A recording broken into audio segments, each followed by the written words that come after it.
La nuit étouffait la ville quand David marchait, pieds nus, vêtements poussiéreux, visage creusé comme si des années l'avaient frappé en une seule saison. Personne ne le reconnaissait vraiment, sauf quelques murmures. « Et, ce n'est pas lui là ? Le gars qui faisait le malin avant ?» Il ne répondait plus. Son regard fuyait tout, comme si la rue elle-même le jugeait. Entre ses mains tremblantes, une mallette vide, sale, abîmée par les chutes. Il ne la portait pas, elle semblait s'accrocher à lui. On aurait dit un fardeau vivant. Ce David-là n'était plus un homme. C'était une ombre. Il s'arrête sous un lampadaire cassé, ouvre la mallette. Rien. Toujours rien. Mais elle revenait chaque fois. Il l'avait jetée dans la mer, brûlée, enterrée, abandonnée dans un carrefour, elle revenait. Vide, mais lourde. Lourde comme un rappel. Lourde comme un reproche. Alors son souffle se brise, et la rue s'efface autour de lui. Les souvenirs reviennent avec violence. On disait de lui autrefois, David, c'est un gars béni. Il a la chance dans ses mains. Maintenant, même son ombre semble vouloir l'abandonner. Cette mallette vide est devenue son visage, son odeur, sa punition. Il ferme les yeux, et la honte lui serre la gorge. Comment un garçon que tout le quartier admirait a-t-il fini là, mendiant, presque invisible ? Il revoit son enfance dans la poussière, sa jeunesse dans une maison qui ne ressemblait à la sienne que par les murs. Il revoit les regards envieux de ses amis qui disaient « Et David, toi tu vis comme un ministre ». Personne ne savait. Personne ne devait savoir. Sa peur d'être découvert le suivait comme une ombre froide. Il vivait double, héros le jour, autre chose la nuit. Une vie qui craquait déjà. Il rouvre la mallette, comme pour demander pardon à quelque chose qu'il ne voit pas. Il revoit ces années où il n'avait pas un seul travail, mais vivait comme un homme installé. Télévision flambant neuve, meubles brillants, argent qui venait de nulle part. Il respirait le luxe, mais il dormait dans la peur. Ce soir-là, dans la rue, ils se parlent tout bas, c'est cette nuit que tout a commencé, cette nuit-là. Un vol. Une maison trop grande. Une tentation trop facile. C'est ce moment-là qu'il a emmené ici, dans cette rue, à 26 ans. Et pendant qu'il reste assis, la mallette claque toute seule, comme si elle se réveillait. Son cœur rate un battement. Une lumière passe sur le cuir abîmé. Il n'ose pas la toucher. Il le sait. Oui, il sait exactement ce qui va suivre, même s'il refuse de l'admettre. La rue devient silencieuse, comme si la ville retenait son souffle. Un murmure traverse sa mémoire, une somme. Un nombre. Un ordre. Une nuit. Il ne veut pas repenser à ce moment-là. Mais l'image revient malgré lui. La mallette n'a pas toujours été vide. Un jour, elle a apporté, bien plus que de l'argent. La première nuit où David a volé, le ciel était aussi vide que son ventre. Le quartier dormait, les lampadaires clignotaient comme pour dire bonne chance ou dommage. Il avançait doucement, sandales à la main, cœur battant trop fort pour un garçon de son âge. Dans ces ruelles où tout le monde manquait de tout, il se répétait dans sa tête, comme un refrain dangereux, ce n'est pas un vol, c'est une récupération. Chez lui, il n'y avait presque rien. Chez les autres, il y avait le plein. Sa main tremblait, mais ses yeux brillaient déjà d'autre chose. C'est cette nuit-là qu'il a découvert que la nuit avait un autre visage. Les maisons qui paraissaient simples le jour devenaient des coffres forts dès que le silence tombait. Une fenêtre mal fermée, une porte bancale, une course en chien, il voyait tout. Il prenait une radio ici, un vieux téléphone là, quelques billets cachés dans un pagne. Rien d'énorme au début, juste de quoi manger, de quoi respirer un peu. Mais à chaque fois qu'il ressortait sans se faire voir, quelque chose en lui murmurait « Tu vois, tu es fait pour ça, tu es plus malin que les autres. » Dans le quartier, les jeunes restaient assis des heures, à parler de rêves qu'ils n'avaient même plus la force de poursuivre. Certains riaient pour oublier la faim. D'autres se perdaient dans les petites combines. David, lui, regardait tout le monde avec une sorte de colère silencieuse. Pourquoi certains naissent de l'autre côté du mur, avec la lumière, et d'autres restent dans l'ombre pour toujours? Plus il volait, plus il se disait que la vie était mal répartie.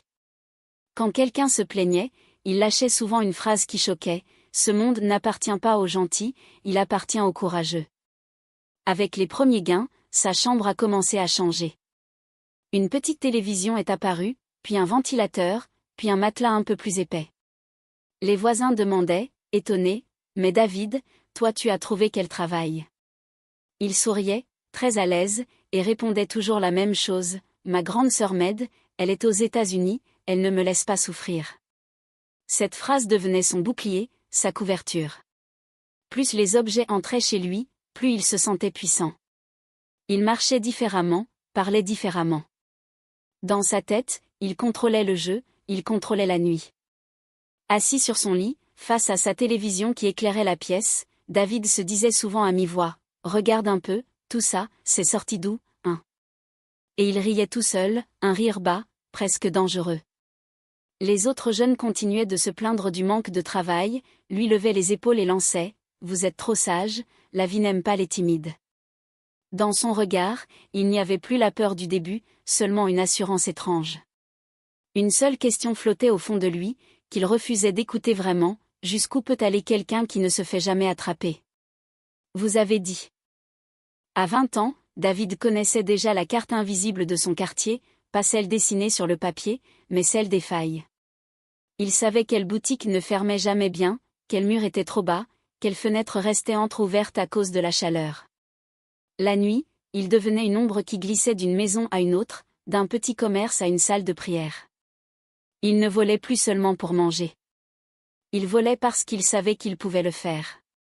Il se répétait souvent, avec un sourire dangereux, « Si tu dors sur ton argent, ne pleure pas quand quelqu'un vient le réveiller. » Un soir, dans une maison où il savait que le propriétaire gardait toujours un peu d'argent sous le matelas, il a failli tout perdre.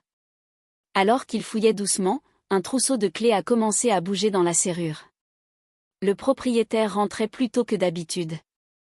Le cœur de David s'est arrêté net. Il a plongé sous le lit, retenant son souffle, sentant la poussière lui brûler la gorge. Le propriétaire est entré, a posé quelque chose sur la table, a allumé la lumière et s'est assis. Le temps s'est étiré. Une seule toux, un seul faux mouvement, et c'était fini. Ce soir-là, la nuit lui a montré qu'elle pouvait aussi se retourner contre lui.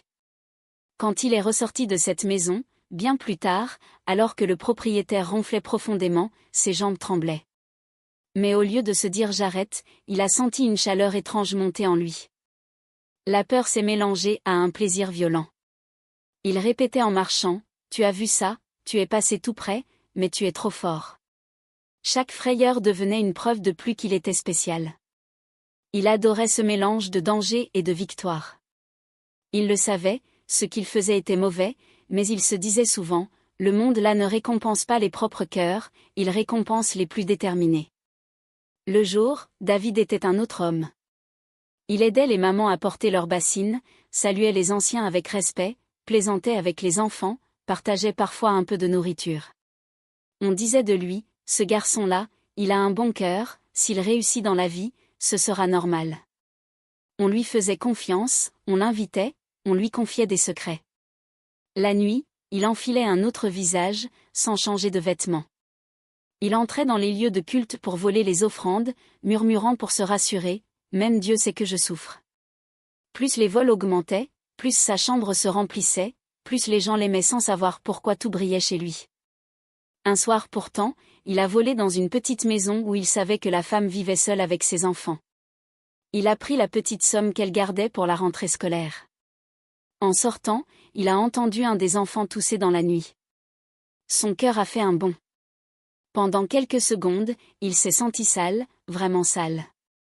Il s'est murmuré, « Là, tu as exagéré. » Mais déjà, une autre voix en lui répondait, « Si ce n'était pas toi, ce serait un autre. » Il a continué sa route, le pas lourd et le regard fier.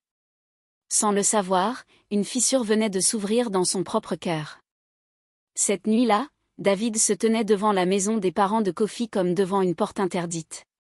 Le quartier riche dormait profondément, sans un bruit, comme s'il avait avalé la lune.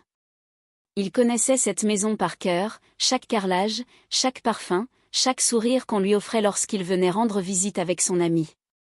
Cette fois, il n'était pas un invité. Il attendait que le silence devienne total.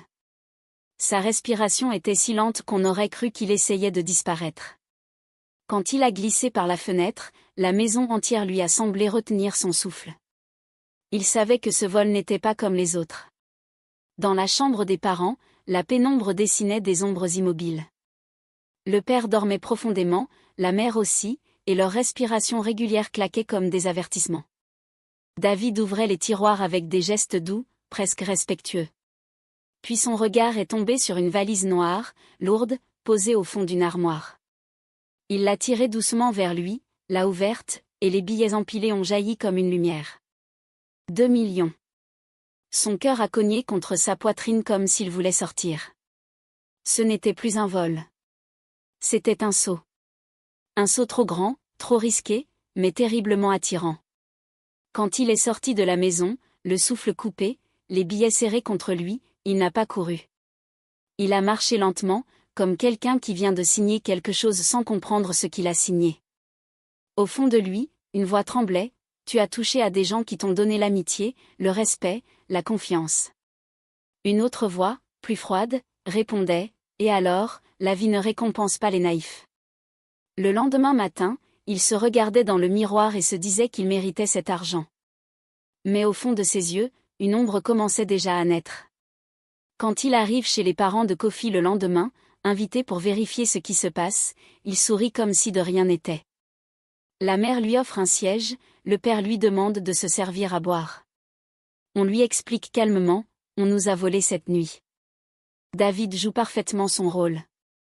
Il fronce les sourcils, secoue la tête, souffle fort: ah vraiment, ce quartier-là, les voleurs ne dorment pas. Il lance même une phrase qui choque: honnêtement, moi je déteste les voleurs. Le père le regarde longuement, très longuement, puis dit quelque chose qui glace l'air: dans ce monde, les voleurs paient toujours. Toujours. Le regard du père a traversé David comme une flèche. Pendant une seconde, une seule, il a senti son cœur se serrer. Mais comme pour se protéger, il s'est mis à sourire intérieurement.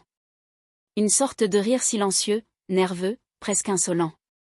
Pour lui, ce n'était qu'une phrase de plus, un avertissement qu'on dit par réflexe. Il s'est levé, a salué avec respect, a promis de repasser plus tard. Mais une fois dehors, il a levé la tête vers le ciel et soufflé: moi, je ne paie rien. Je contrôle la nuit. Sans savoir que quelque chose venait de l'entendre.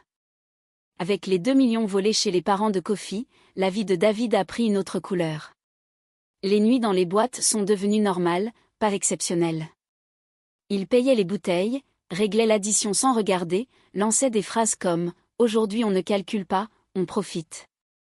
Ses amis le regardaient comme une légende vivante.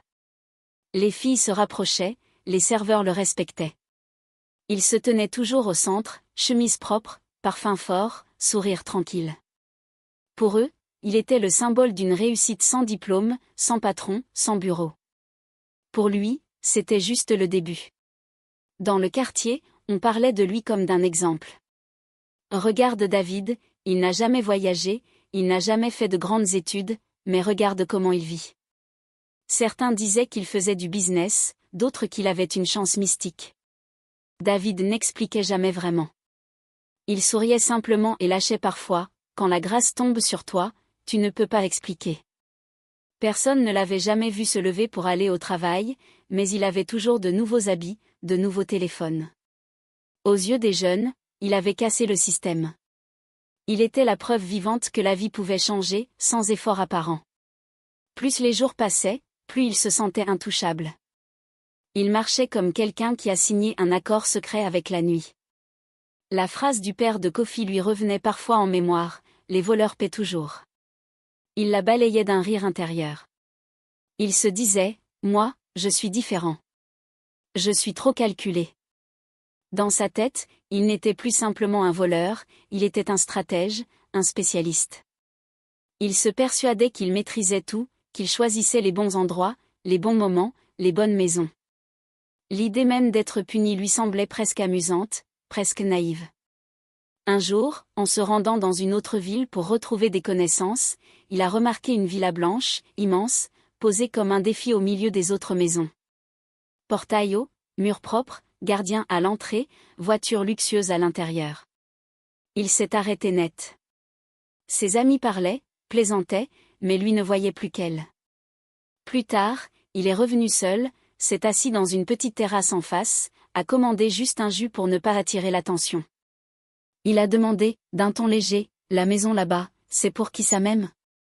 On lui a répondu, « Ça, c'est pour un grand homme d'affaires, un des plus riches du pays. » Une phrase a traversé son esprit, « Si je réussis ici, je deviens une autre catégorie. » Alors il a commencé à observer. Les heures de départ, les retours, la routine des gardiens, les lumières qui s'éteignent, les fenêtres qui restent allumées plus longtemps, le bruit des voitures, les nuits plus calmes que les autres. Il ne regardait plus cette vie-là comme une simple maison, mais comme un problème à résoudre. Il découpait mentalement les angles morts, les failles possibles, les chemins dans l'ombre. Chaque détail nourrissait une décision silencieuse, ce ne serait pas un vol comme les autres. Ce serait son coup le plus propre, son coup le plus puissant. Et dans son cœur, une phrase s'installait, « Si je veux prouver que je contrôle vraiment la nuit, c'est ici que ça doit se passer. » La nuit où David a décidé d'entrer dans la villa, le vent lui-même semblait hésiter. Les murs étaient trop hauts, les gardiens trop vigilants, les lumières trop bien placées. Mais lui avançait comme quelqu'un qui s'était juré de prouver quelque chose à l'univers. Il a contourné la propriété, observé chaque angle mort qu'il avait repéré des jours durant. À un moment, juste avant de sauter le mur arrière, il a murmuré, « Si je passe ici, personne ne peut plus rien me dire sur la nuit. » Son cœur battait vite, mais son visage restait étrangement calme. Il avait déjà volé, mais jamais dans un endroit qui respirait autant la puissance. Une fois de l'autre côté du mur, il s'est accroupi dans l'ombre, immobile, comptant les pas du gardien. Quand le silence s'est installé, il a glissé jusqu'à une fenêtre latérale qu'il avait repérée. À l'intérieur, un aquarium immense éclairait la pièce d'une lumière bleue hypnotisante. Les poissons rares nageaient comme des bijoux vivants. Le sol était en marbre froid, si brillant qu'on voyait son reflet, et au-dessus de lui pendait un lustre doré qui semblait valoir plus que tout son quartier. David se figeait par moments, fasciné par ce monde auquel il ne devrait jamais appartenir. C'était comme entrer dans la maison d'un roi, un roi dont il voulait voler la couronne.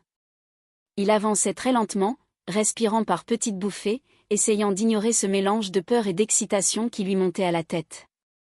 C'était plus qu'un vol, c'était une intrusion dans un niveau de vie qu'il observait depuis le trottoir. Tout l'écrasait, l'odeur du parfum cher, les tapis épais, la propreté irréelle. Il se disait, les gens vivent comme ça pendant que nous on se bat pour un pain ? Non, ce monde-là est mal partagé. Mais au fond, il savait que ce qu'il faisait dépassait la simple revanche sociale. Il voulait prouver qu'il pouvait toucher l'intouchable. Qu'il pouvait voler le luxe sans se brûler. En fouillant doucement, il est entré dans une chambre principale où tout semblait irréel. Et là, il l'a vue. Une mallette posée près du lit, parfaitement alignée, comme si quelqu'un l'avait laissée là exprès. Elle était noire, brillante, sans marque, sans étiquette, sans cadenas visible. Une mallette qui ne correspondait pas au décor, mais qui dominait la pièce. Quand il l'a soulevée, il a senti un poids impressionnant, comme si elle portait quelque chose de plus lourd que l'argent. Il a hésité, une seconde seulement, puis l'a embarqué et a quitté la maison avec une agilité presque inhumaine. Une fois le mur franchi, il s'est mis à courir, rire bloqué dans la gorge. Il venait de réussir l'impossible. Mais en arrivant dans son quartier, mallette serrée contre son torse, une sensation bizarre l'a traversé. Le métal était chaud. Chaud comme une respiration. Il s'est arrêté, la main tremblante. Ce n'était pas normal. Il s'est dit, peut-être que j'ai trop couru. Mais au fond de lui, quelque chose murmurait que ce n'était pas juste de l'argent qu'il transportait. Il a secoué la tête, refusant d'écouter cette intuition. Il a avancé, le sourire grandissant, sans savoir qu'en touchant cette mallette, il venait d'ouvrir une porte qui ne se refermerait plus jamais. Quand il est enfin arrivé chez lui, David a posé la mallette au centre de sa chambre comme on pose un animal dangereux. Il n'allumait qu'une petite lampe, comme si la lumière trop forte pouvait réveiller quelque chose. Son souffle était court, ses mains légèrement moites. Pendant quelques secondes, il a hésité. Puis il a ouvert. Le claquement du fermoir a résonné dans la pièce comme un coup de tonnerre. À l'intérieur, les billets étaient empilés avec une précision presque inhumaine. 30 millions. 30 millions qui brillaient comme une tentation divine, 30 millions qui changeaient l'air autour de lui. Il en est resté figé, incapable de respirer. Alors qu'il touchait les premiers liasses, son téléphone a vibré. Une notification inconnue, un numéro sans identité. Le message disait simplement « Vous devez dépenser les 30 millions avant la fin de la journée ». Il a cligné des yeux, surpris, puis a souri. Pour lui, c'était sûrement un message d'arnaque ou un hasard. Il s'est dit « Peut-être que mon téléphone a capté un truc bizarre ». Le message s'est effacé tout seul, comme s'il n'avait jamais existé. David a haussé les épaules, a refermé la mallette à moitié, et a continué à compter les billets, le cœur battant plus vite. Il se parlait à lui-même, comme d'habitude quand il voulait cacher sa peur, on dirait que l'argent est trop lourd pour ton cerveau. Il riait, mais ce rire sonnait creux.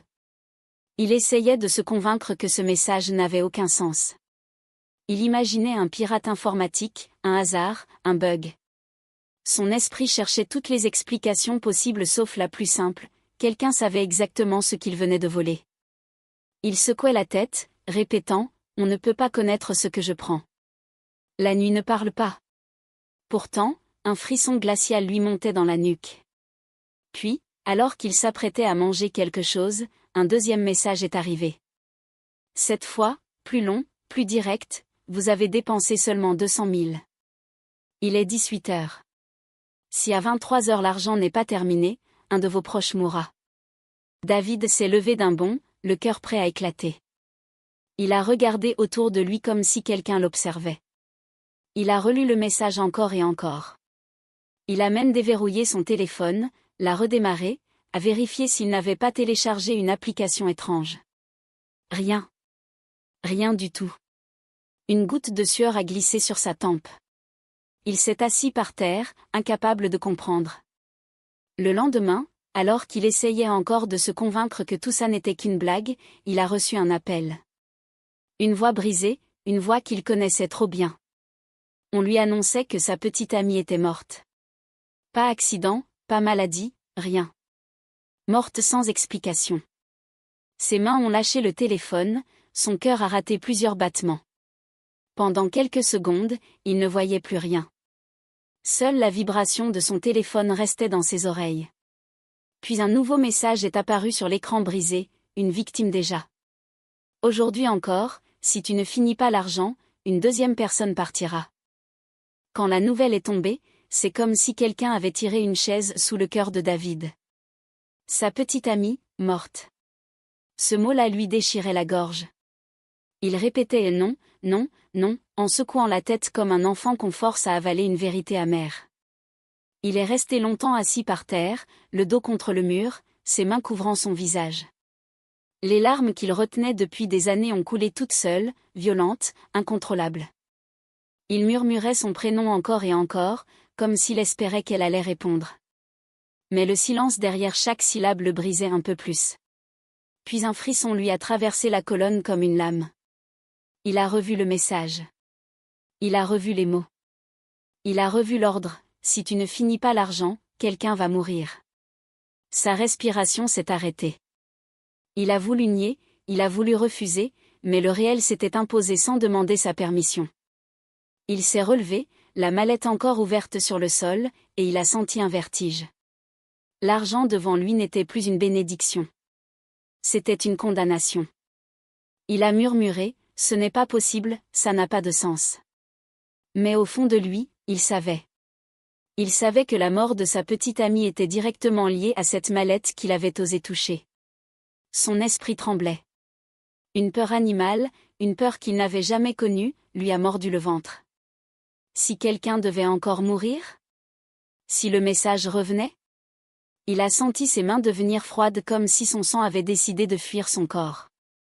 Il s'est frappé la tête doucement, répétant « Réfléchis, réfléchis, réfléchis, comment dépenser 30 millions en quelques heures?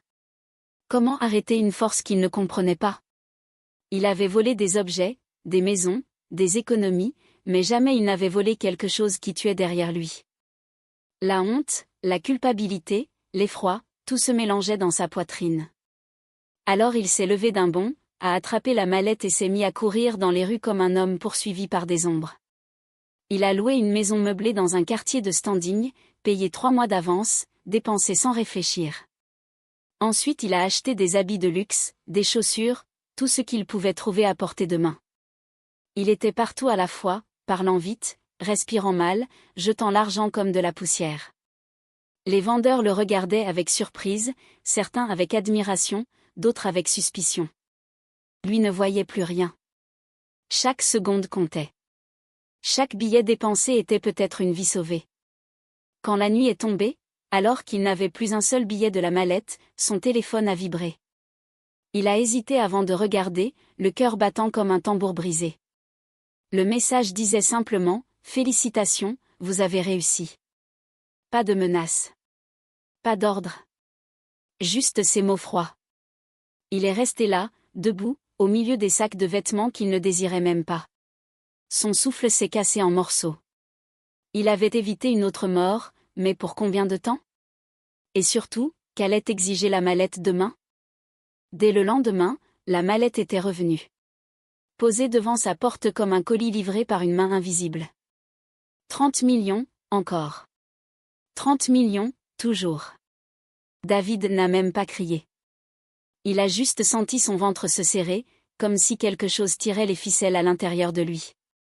Chaque matin devenait le même cauchemar, ouvrir la porte, voir la mallette, sentir l'obligation, sentir la menace. Il se disait, donc ma vie maintenant, c'est dépenser ou tuer quelqu'un. Le rituel s'installait, froid, mécanique, humiliant.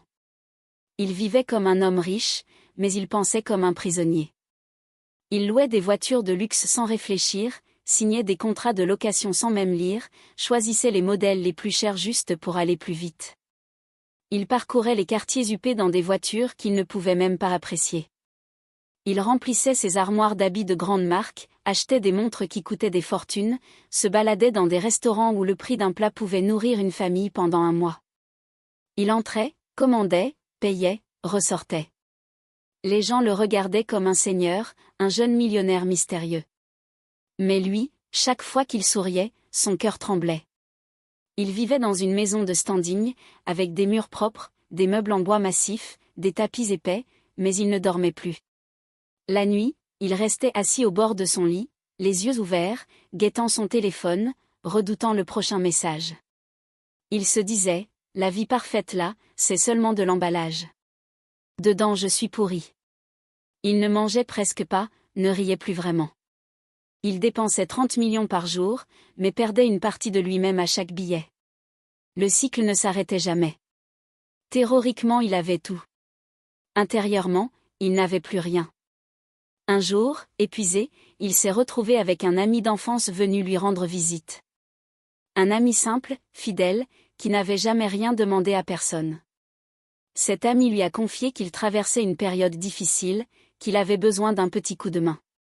David, pris d'un élan humain qu'il croyait mort, a glissé une liasse dans sa poche. Une seule liasse. Rien de plus. Il a murmuré, « Tiens, frère, prends ça. Ça va t'aider. » Son ami l'a serré dans ses bras, les yeux brillants, répétant, « Que Dieu te bénisse, tu es un bon. » Pour la première fois depuis longtemps, David s'est senti humain, utile, réel. Il a cru que ce geste pouvait le sauver. Mais cette nuit-là, la mallette n'a pas bougé. Elle est restée au même endroit, immobile, silencieuse. Puis un message est tombé, sans émotion, sans détour, il ne faut pas donner l'argent. Jamais. Celui qui le reçoit meurt. David est resté figé. Les lettres sur l'écran semblaient trembler. Son cœur s'est vidé d'un coup. Il a compris qu'il venait de condamner quelqu'un qu'il aimait. Avant même que son souffle ne revienne, une seule pensée a frappé son esprit comme un coup de marteau, est-ce que son ami est encore en vie? Le matin où le téléphone a sonné, David a senti avant même d'entendre la voix que quelque chose venait de se briser. À l'autre bout du fil, une voix étranglée, une voix qui cherchait ses mots. Puis la phrase est tombée, froide, impossible à avaler, ton ami, il est parti cette nuit. Le monde s'est arrêté. David n'a rien dit. Rien du tout. Le téléphone a glissé de sa main, a heurté le sol. Ses yeux se sont ouverts grands, trop grands, comme s'ils voulaient sortir de son visage. Son souffle s'est coupé net. Ce n'était pas un accident. Ce n'était pas le hasard. C'était lui. Quelques secondes plus tard, un message est apparu sur son écran fendu, comme si la mallette elle-même avait attendu que la douleur prenne forme. Tu ne peux jamais donner directement. L'argent qui sort de tes mains tue celui qui le reçoit. Les mots semblaient vivants. Ils pulsaient. Ils vibraient. David s'est mis à trembler, tellement fort qu'il a dû s'asseoir pour ne pas tomber. Il répétait, « Pourquoi ? Pourquoi ? Pourquoi lui ?» Mais la réponse était déjà dans la phrase. La mallette ne tolère pas la générosité. Elle ne partage pas. Elle prend. Toujours. Son cœur s'est fissuré. Son esprit aussi. Il a senti une fissure réelle, comme si quelque chose dans son cerveau avait craqué. Il murmurait, « Donc moi je marche avec un truc qui tue les gens ? Donc on m'utilise ?» Il se parlait à lui-même, les mains dans ses cheveux, incapable de s'arrêter. L'angoisse le brûlait de l'intérieur. Son corps entier transpirait, ses doigts tremblaient, son regard errait. Il réalisait enfin qu'il n'était pas un voleur qui avait trouvé une bénédiction. Il n'était qu'un outil. Un instrument. Une pièce dans un jeu qu'il n'avait jamais compris. Et ça le détruisait. Il a commencé à poser des questions à voix haute, comme un fou. Pourquoi moi ? Pourquoi c'est tombé sur moi ? J'ai fait quoi dans la vie ? C'est quel genre de pacte ça ? Il regardait la mallette comme si elle allait parler. Il tournait autour, la touchait, la repoussait, revenait. Il ne comprenait plus. Était-ce une punition ? Une conséquence de son passé de voleur ? Une épreuve envoyée par quelque chose de plus grand, de plus sombre ? Il s'est mis à marcher dans sa maison comme un lion enfermé, incapable de rester en place. Chaque respiration devenait lourde. Chaque pensée devenait un poison. Ce soir-là, il n'a pas dormi. Pas une minute. Il restait assis dans le noir, la mallette devant lui, comme une créature silencieuse qui attend son heure. Son regard était vitreux, presque absent. Il sentait sa tête peser, ses idées tanguer, sa raison s'effriter. Il répétait doucement, « Je suis pris dedans, je suis dedans », sans s'en rendre compte, il commençait une lente descente dans un état où les frontières entre le réel et la peur disparaissaient. Et quelque part, au fond de sa cage thoracique, une certitude se formait, ce n'était que le début de la destruction. Chaque matin, la mallette réapparaissait, froide, indifférente, pleine jusqu'au bord. 30 millions. Encore. Toujours. David vivait désormais avec un chronomètre tatoué dans sa tête. Alors, il courait dans les supermarchés, poussant des chariots remplis de produits qu'il ne regardait même pas. Il payait tout, pour tout le monde, sans même attendre un merci. Les gens filmaient, riaient, criaient « Et le boss, que Dieu te garde !»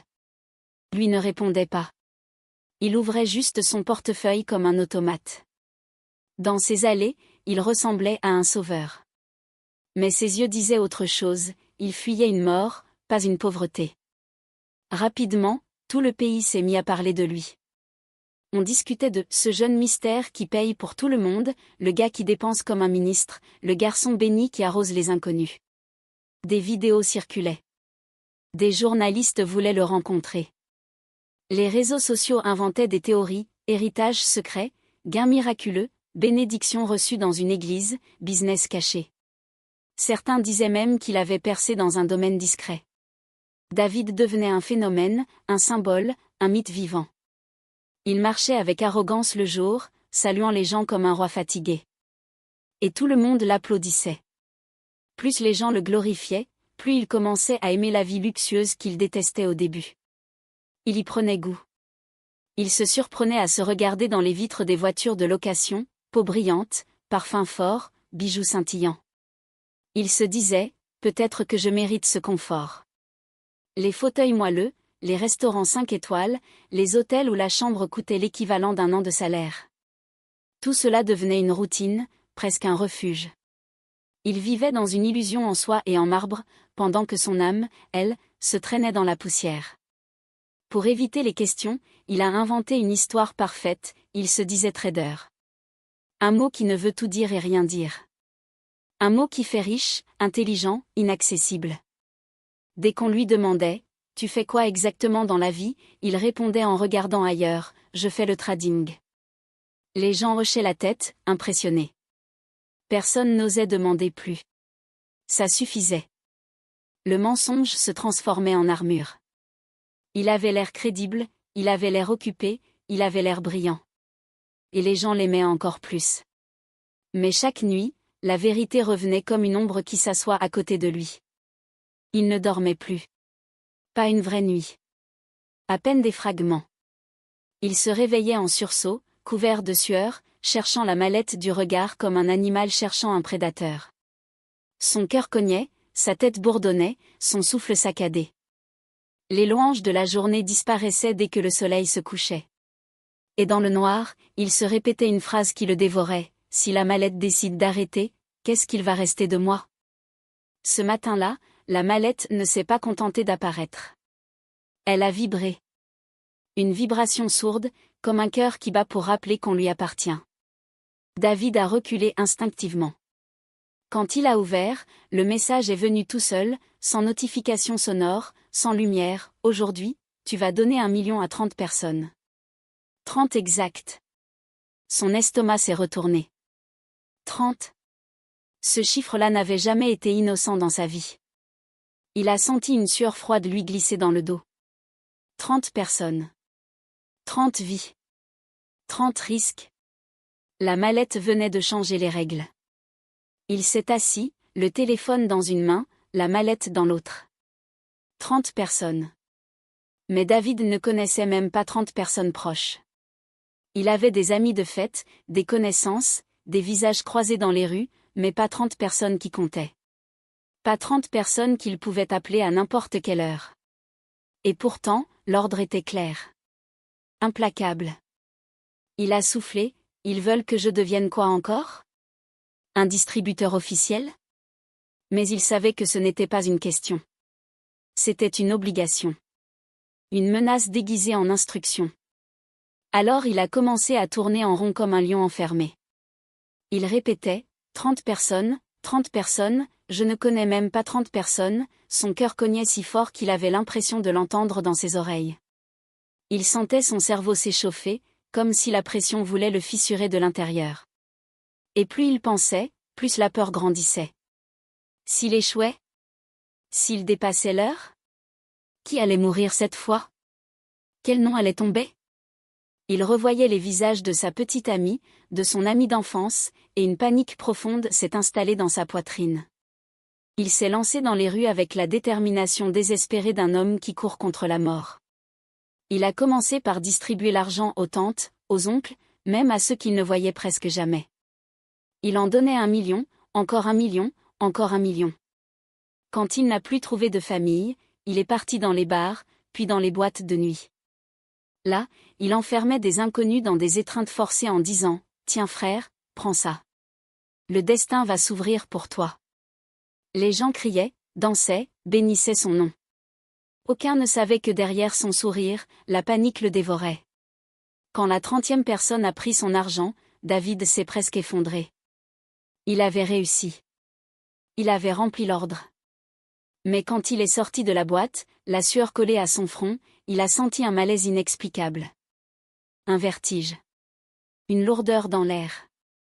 Comme si l'univers lui-même reculait d'un pas. Il s'est arrêté dans la rue, a fermé les yeux et a inspiré profondément. Il murmurait, c'est fini, mais son cœur ne le croyait pas. Il y avait un goût d'inachevé dans la nuit.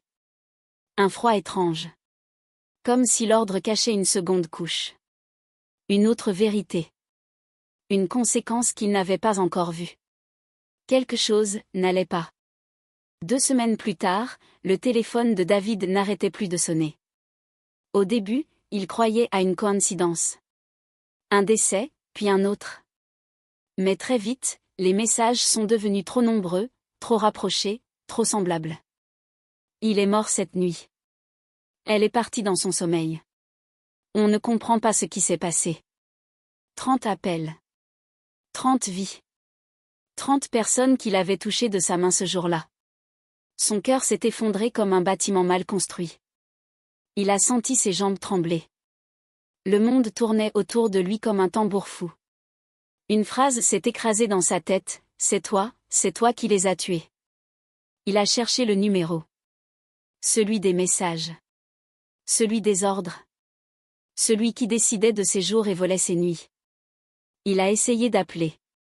Rien. Numéro inexistant. Il a réessayé. Encore et encore. Toujours le même silence brutal. Il a envoyé des messages, des insultes, des supplications, des questions. Rien ne revenait. Le numéro était un mur. Un mur froid. Un mur sans réponse. Et alors, il a compris.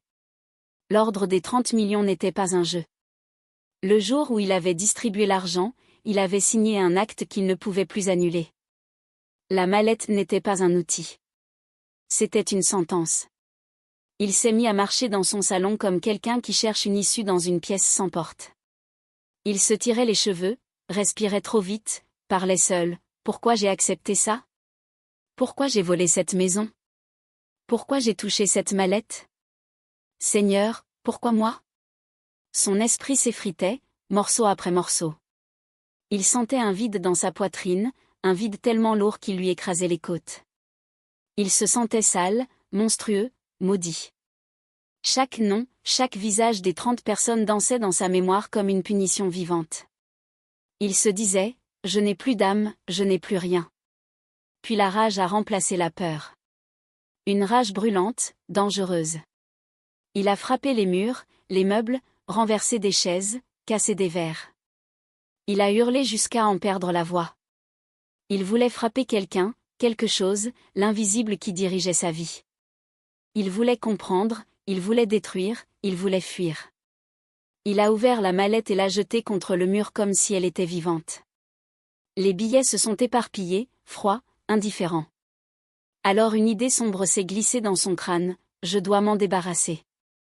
Je dois la jeter. Je dois la tuer. Pour la première fois, l'idée de défier la mallette devenait plus forte que la peur de mourir. Cette nuit-là, David n'a pas fermé l'œil. Assis dans le noir, les débris de rage autour de lui, il fixait la mallette ouverte comme si elle respirait. Il sentait en lui une résolution nouvelle, instable, presque folle. Il murmurait, « Je vais t'éteindre, je vais te finir, tu vas disparaître. » Mais à chaque fois qu'il disait ces mots, un frisson lui glissait dans le dos. Comme si quelque chose l'écoutait. Comme si la mallette souriait dans l'ombre. Une certitude froide s'est installée en lui, la guerre venait seulement de commencer.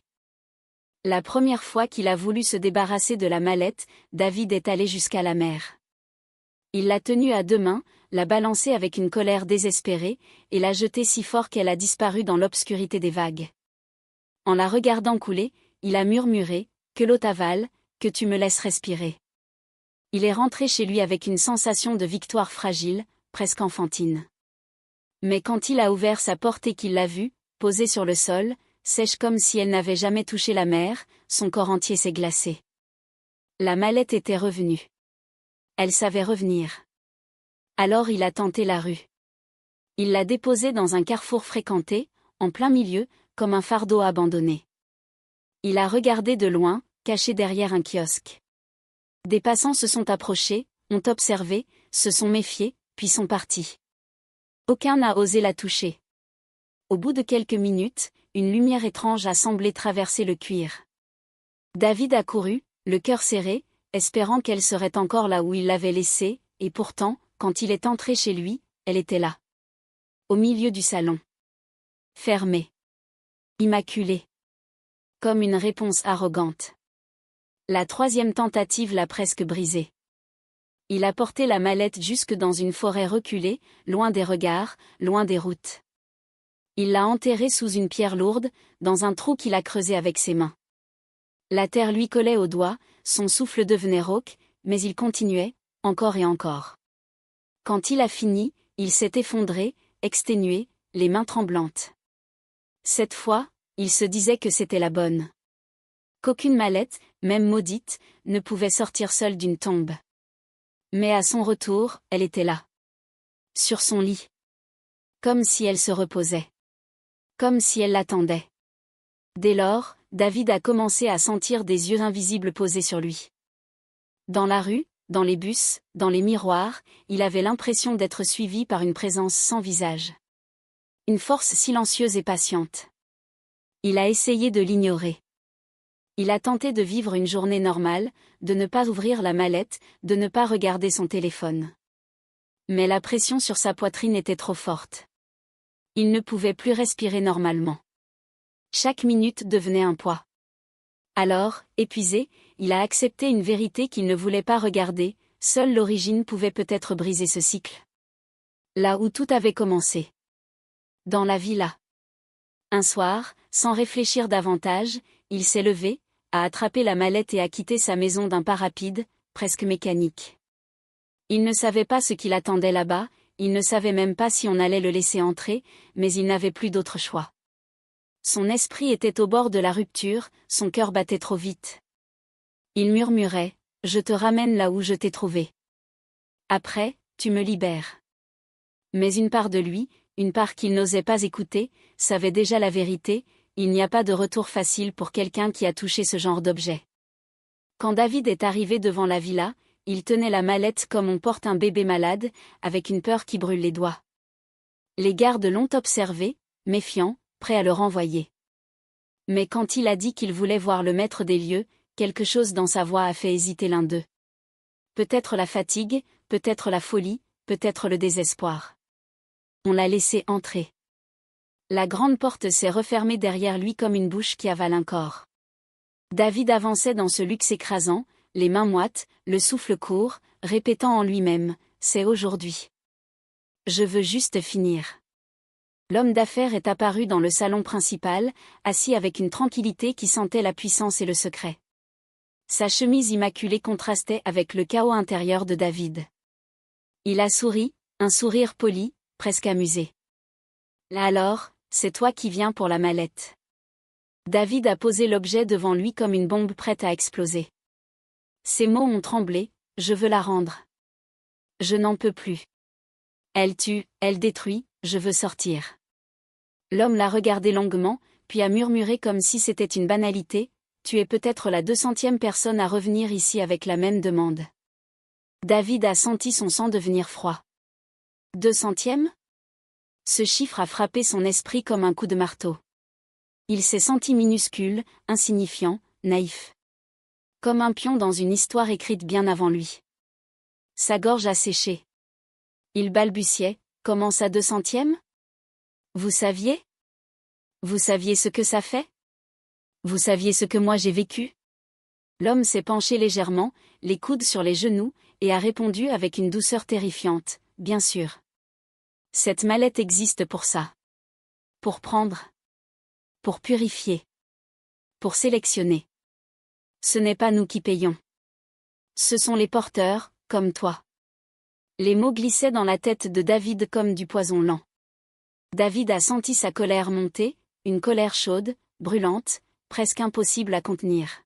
« Vous m'avez utilisé. Vous m'avez fait tuer les gens. » L'homme a ri. Un rire léger, sans méchanceté apparente, mais sans âme. « Non. C'est la mallette qui t'a choisi. Nous profitons seulement des sacrifices. Et tu as été, très utile. » Il a fait un signe de la main.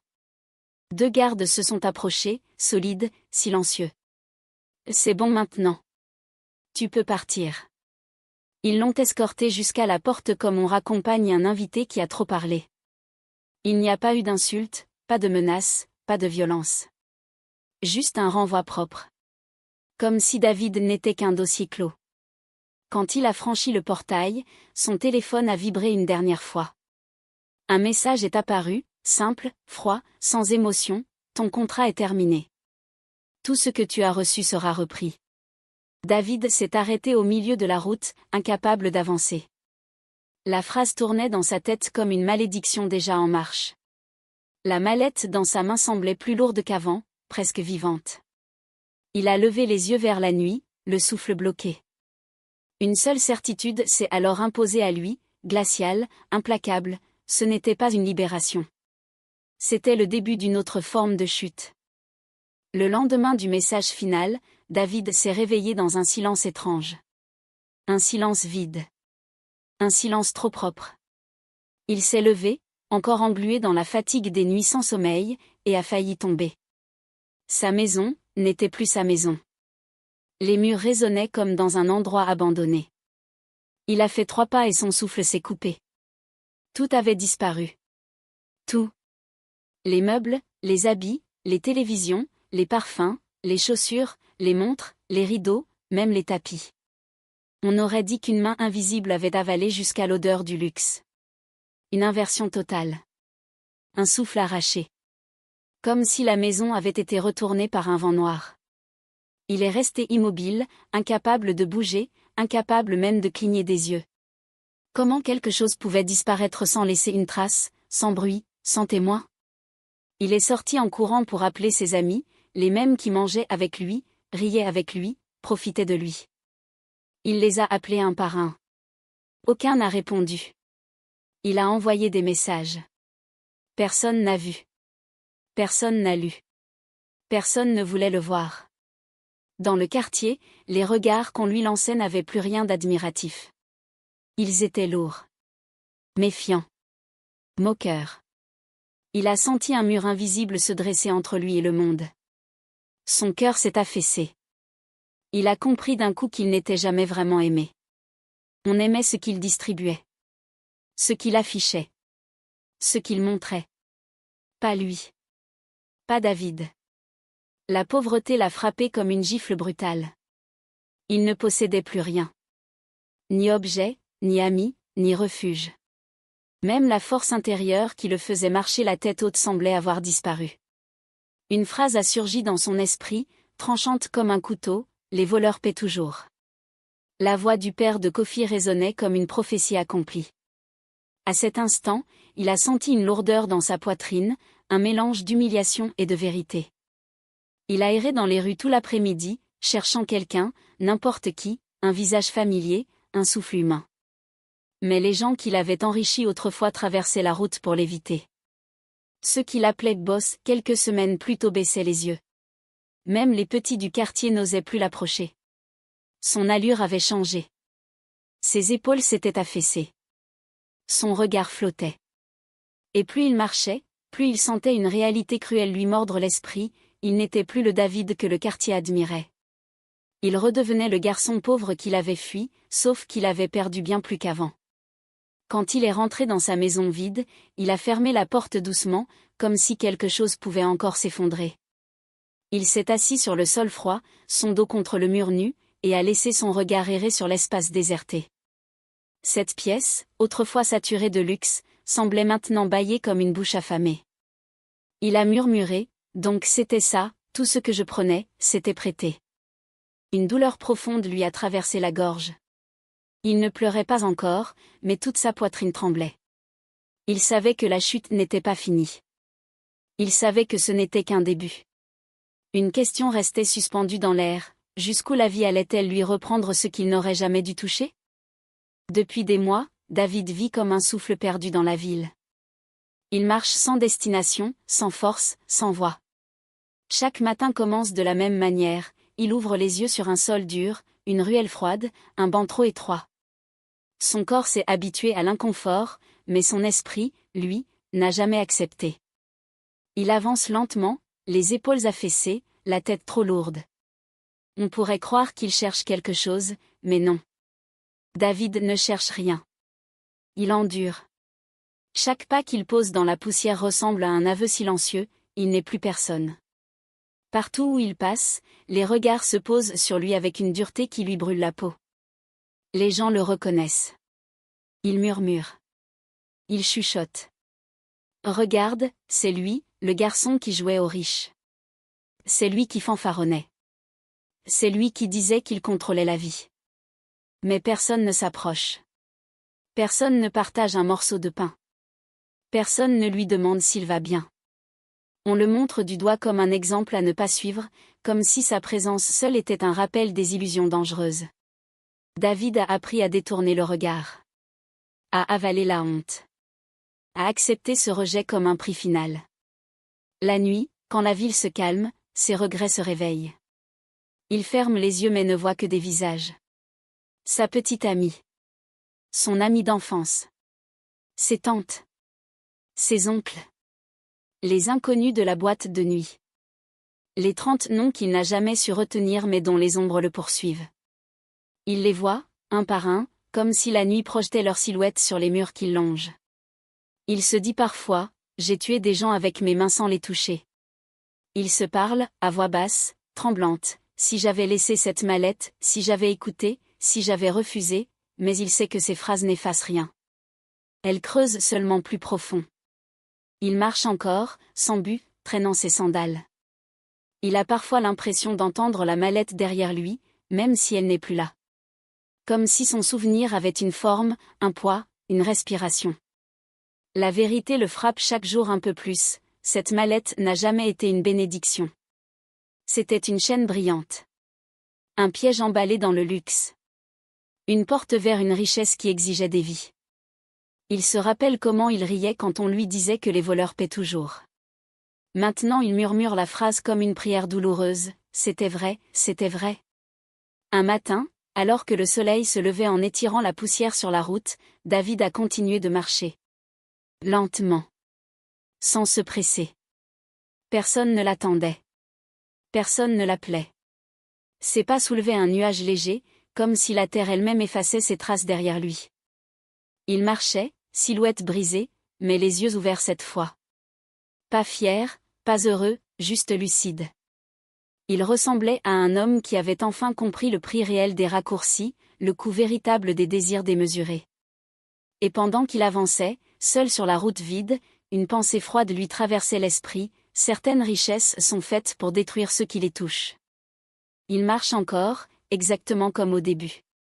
La même silhouette cassée. Les mêmes pas lourds qui traînent dans la poussière. Le même silence autour de lui, un silence qui semble dire sans pitié, « Regarde où tu es tombé ». Son visage est plus vieux que son âge, ses épaules plus basses, son souffle plus court. Quand les gens le voient passer, il murmure, il pointe du doigt, il détourne les yeux. Lui ne réagit plus. Il a déjà tout entendu, tout encaissé. Il marche comme quelqu'un qui a déjà reçu la sentence et qui sait qu'il n'y aura pas d'appel. Cet homme détruit, c'est le même David que celui du début. Mais cette fois, plus personne ne l'envie. Il repense parfois à tout ce qu'il a eu. Les voitures de luxe. Les habits brillants. Les soirées qu'il applaudissait. Les gens qui criaient son nom sans même le connaître. Tout ça lui semble maintenant aussi réel qu'un mirage. Il comprend enfin pourquoi sa chute a été si violente, rien de ce qu'il avait ne lui appartenait vraiment. C'était prêté. C'était temporaire. C'était un piège déguisé en bénédiction. Ce que la vie offre facilement, elle le reprend toujours avec un goût amer. Et lui, il a appris que lorsqu'on prend ce qui ne nous revient pas, le destin vient réclamer avec intérêt. Dans ces moments de solitude, il se parle doucement, comme un vieil homme qui connaît trop bien la vérité. Il murmure, le luxe là, c'était des illusions. Le succès là, c'était un mensonge. Les raccourcis, c'est toujours cher. Il comprend maintenant que rien n'est jamais gratuit dans ce monde. Chaque avantage caché, chaque richesse mystérieuse, chaque cadeau soudain a un prix. Un prix qu'on ne voit pas tout de suite, mais qui finit toujours par apparaître. Il revoit la mallette comme un miroir de ses propres choix, attirante, brillante, dangereuse. Alors il continue de marcher, sans chercher à récupérer sa gloire, sans rêver à une revanche. Il avance comme quelqu'un qui accepte enfin le poids de ses fautes. Il ne demande plus rien au monde, il ne réclame plus de miracles. Il veut juste exister encore un peu, respirer encore un peu, sans pacte, sans billet, sans mensonge. Il se dit, si j'avais compris plus tôt, mais la vie n'écoute pas les regrets. Son corps tremble parfois, mais son regard reste clair. Il sait que même dans sa misère, il a enfin gagné quelque chose que l'argent ne pourra jamais acheter, la lucidité. Et tandis qu'il traverse une route poussiéreuse, silhouette fragile sous un soleil brûlant, il lève la tête un instant. Il ne sourit pas. Il ne pleure pas. Il continue simplement, comme un avertissement vivant. Parce qu'au fond, son histoire dit une seule chose, il n'existe aucun pacte sans prix, aucune richesse sans responsabilité, aucun chemin facile qui n'ait une facture. David avance, et derrière lui, la poussière retombe lentement, comme si même le sol voulait effacer les traces d'un homme qui a appris trop tard que tout accord caché finit toujours par dévorer celui qui y croit.